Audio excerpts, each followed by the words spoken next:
নাসিমা বেগমের একমাত্র ছেলে ফারহান কয়েক বছর হলো বিদেশে থাকে। ফারহান বিদেশ যাওয়ার পর থেকে তাদের আর্থিক অবস্থা ভালো হতে শুরু করে। এখন নাসিমা বেগম তার মেয়ে রিমিকে নিয়ে অনেক বড় বাড়িতে সুখে শান্তিতে থাকে। এমনই একদিন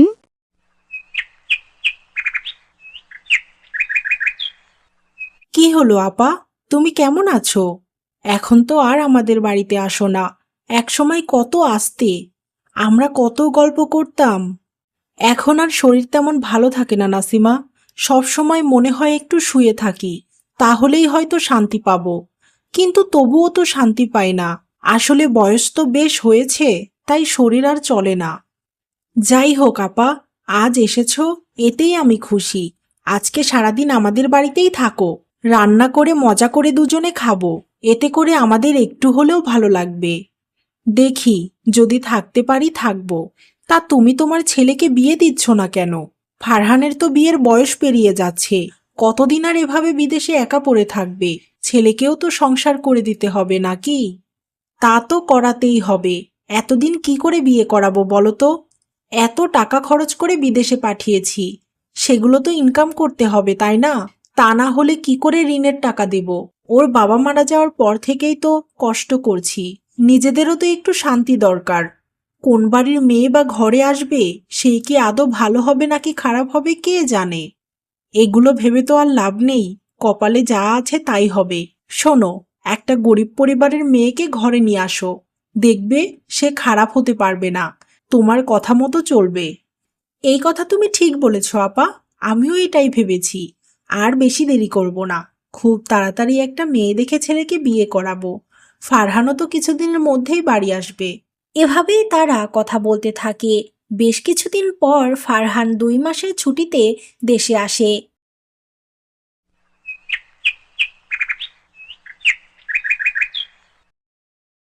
বাবা ফারহান, আমি তোর জন্য একটা মেয়ে দেখেছি। দেখতে বেশ ভালো, কিন্তু তার বাবা গরিব। আমাদের তো ওপরওয়ালা অনেক টাকা দিয়েছে। ধনী বাড়ির মেয়েকে কেন বউ করে নিয়ে আসবো?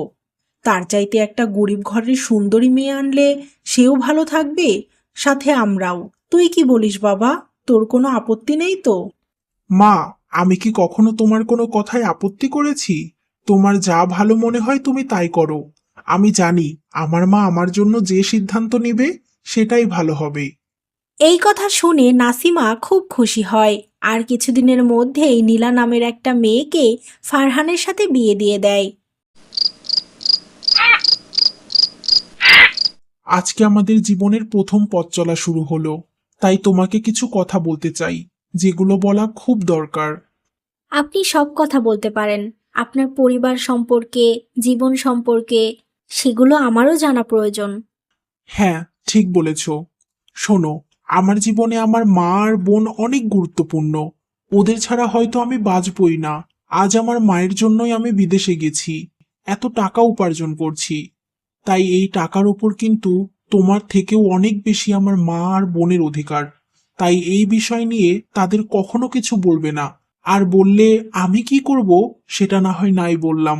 শুধু এতটুকুই চাওয়া, আমার থেকে আমার মা আর বোনকে বেশি ভালোবাসো, তাহলে তোমার সুখ শান্তির অভাব হবে না। আপনি চিন্তা করবেন না, আমি আপনার সমস্ত কথা বুঝেছি।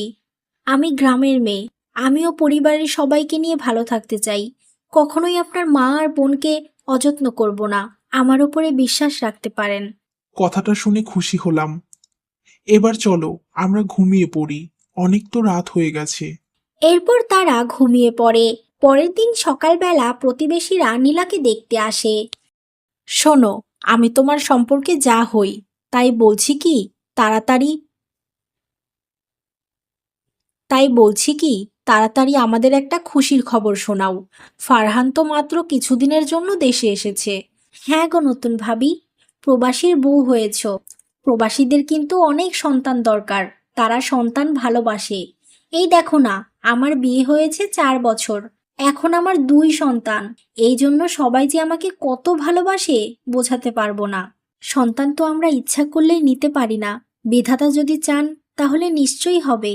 আপনারা সবাই আমার জন্য দোয়া করবেন, যেন আমিও আমার স্বামীকে এই খুশি দিতে পারি।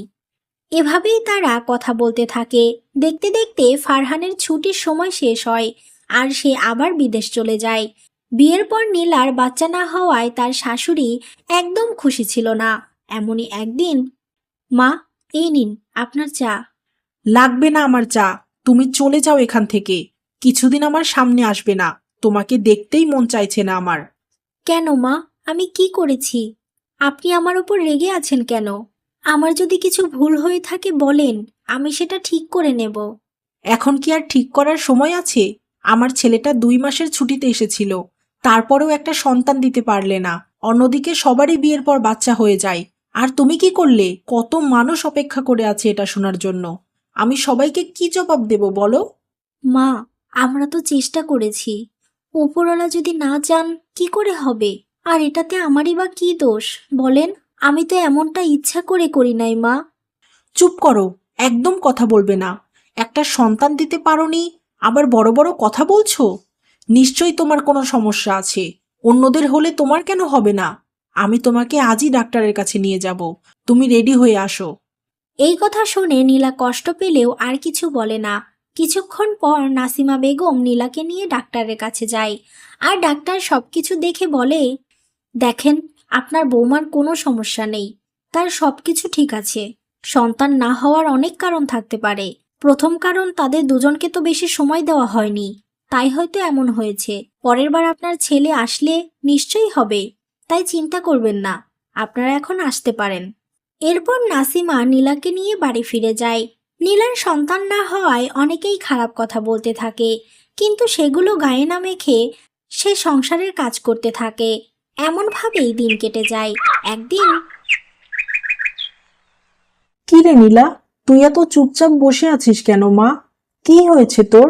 শ্বশুরবাড়ির সবাই ভালো তো? মা, সবাই কেমন তা আমি এখনো বুঝতে পারছি না। আমার সন্তান হয়নি বলে ওই বাড়ির আশেপাশের সব মানুষ আমাকে নানা রকম খারাপ কথা শোনায়। এসব দেখেও আমার শাশুড়ি কিছুই বলে না। সন্দেহের বশে আমাকে ডাক্তারের কাছেও নিয়ে গিয়েছিল। ডাক্তার বলেছে কোনো সমস্যা নেই, কিন্তু তারপরেও আমাকে সব সময় খারাপ কথা শুনতে হয়। মা রে, আমাদের সমাজে এখনো এইরকম মূর্খ মানুষ বাস করে, যারা ভাবে সন্তান নিজের হাতের জিনিস, যখন তখন পাওয়া যায়। এইসব মানুষদের কখনো কেউ বোঝাতে পারবে না যে সব মানুষের শরীর এক হয় না। কারো দেরিতে সন্তান হয়, কারো বা তাড়াতাড়ি। যাই হোক নীলা, তুই এত চিন্তা করিস না মা। ফারহান আবার বাড়ি আসলে নিশ্চয়ই তোদের সন্তান হবে। তুমি ঠিক বলেছ মা, এই জন্যই তোমার কাছে এসেছি। ও বাড়িতে আমাকে এমন কথা বলার কেউ নেই। আসলে মায়ের মতো কেউ হয় না। আমার শাশুড়িকে অনেক বুঝিয়ে তোমার কাছে এসেছি। আমি কিছুদিন থাকবো, তাহলে হয়তো আমার মনটা ভালো হয়ে যাবে।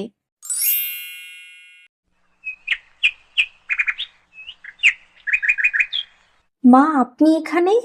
কোনো কিছু কি হয়েছে? কি হবে আর? আমি আমার বৌমাকে বাড়িতে নিয়ে যেতে এসেছি। অনেক তো মায়ের কাছে থাকা হলো, এবার চলো, তোমার সংসারের কাজ পড়ে আছে। এখন তো আর সংসার ফেলে মায়ের বাড়িতে আরাম করা যায় না। আপা, আপনি এমন করে বলছেন কেন? ও তো ওর সংসারে ফিরে যাবেই। কদিন এখানে থাকুক না। মাত্র 2 দিন হলো মেয়েটা এসেছে। একমাত্র মেয়ে তো, খুব মনে পড়ে ওর কথা। যদি আপনার কাছেই রাখবেন, তাহলে মেয়েকে বিয়ে দিয়েছেন কেন? আজ এখন আমার সাথে যেতে হবে, না হলে আপনার মেয়েকে সারা জীবনের জন্য এখানেই রেখে দিন। সংসার করে খেতে হবে না। না না মা, আমি এখনই রেডি হয়ে আসছি, আপনি একটু বসেন। কিছুক্ষণ পর নীলা তার জামা কাপড় গুছিয়ে নিয়ে শাশুড়ির সাথে শ্বশুরবাড়ি চলে যায়। এমনভাবেই নীলা সবকিছু মেনে নিয়ে সংসার করতে থাকে। দেখতে দেখতে 2 বছর কেটে যায় আর ফারহান আবারও বাড়িতে আসে। বেশ কয়েক মাস থাকার পরেও নীলার কোনো সন্তান হয় না। এরপর ফারহান আবারও বিদেশ চলে যায়। নীলার সন্তান না হওয়ায় তার শাশুড়ি তার সাথে অনেক খারাপ আচরণ করতে শুরু করে।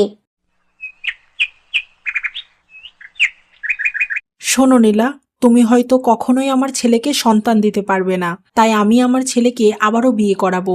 কোনো বন্ধ্যা মেয়ের জন্য আমার ছেলের জীবন আমি নষ্ট করতে পারবো না। এতে যদি তুমি সংসার করতে চাও, করতে পারো।